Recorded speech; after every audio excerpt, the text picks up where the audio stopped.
finding we've reached the part in the news cycle you often reach in other countries amidst unrest, right? Which is these kind of fine-grained reports about which security forces are most loyal to the regime, to Donald Trump, which ones are willing to attack their own citizens and which ones are not.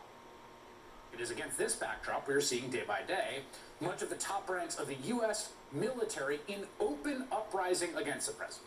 There is a growing chorus emanating from the armed forces signaling in ways large and small they do not support the president's authoritarian dreams of suppression of his own people.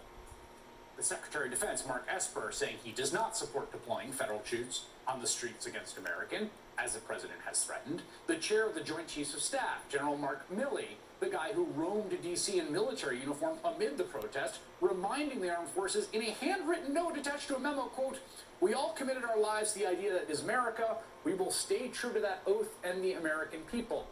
The head of the National Guard, Air Force General Joseph Langell, stressing that troops are trained to, quote, "ensure people's right to peacefully demonstrate." Former Marine Commandant General Robert Neller backing the protests and stating, "We are better than this, stand up for what is right." Retired Marine Corps Four-Star General John Allen, who commanded U.S. forces in Afghanistan, warning of the slide of the United States into liberalism and the beginning of the end of the American experiment. And of course, former Trump Secretary of Defense James Mattis, a man who stood up there next to Trump for years, one of the most respected military leaders of his generation, declaring that we must reject and hold accountable those in office who would make a mockery of our Constitution.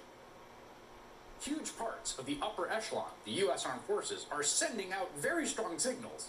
I mean, these are people that are trained to obey, right? the chain of command and civilian control, right? Very strong signals. They do not agree with the president. They do not want to be used as a means of suppressing American citizens on this 31st anniversary of Tiananmen Square. The president is failing. He is plummeting the polls. He is losing control of the country's story. His party continues to slavishly follow him into the abyss. But we need others throughout the government, up and down, to keep faithful to their oath, even as the president desecrates his.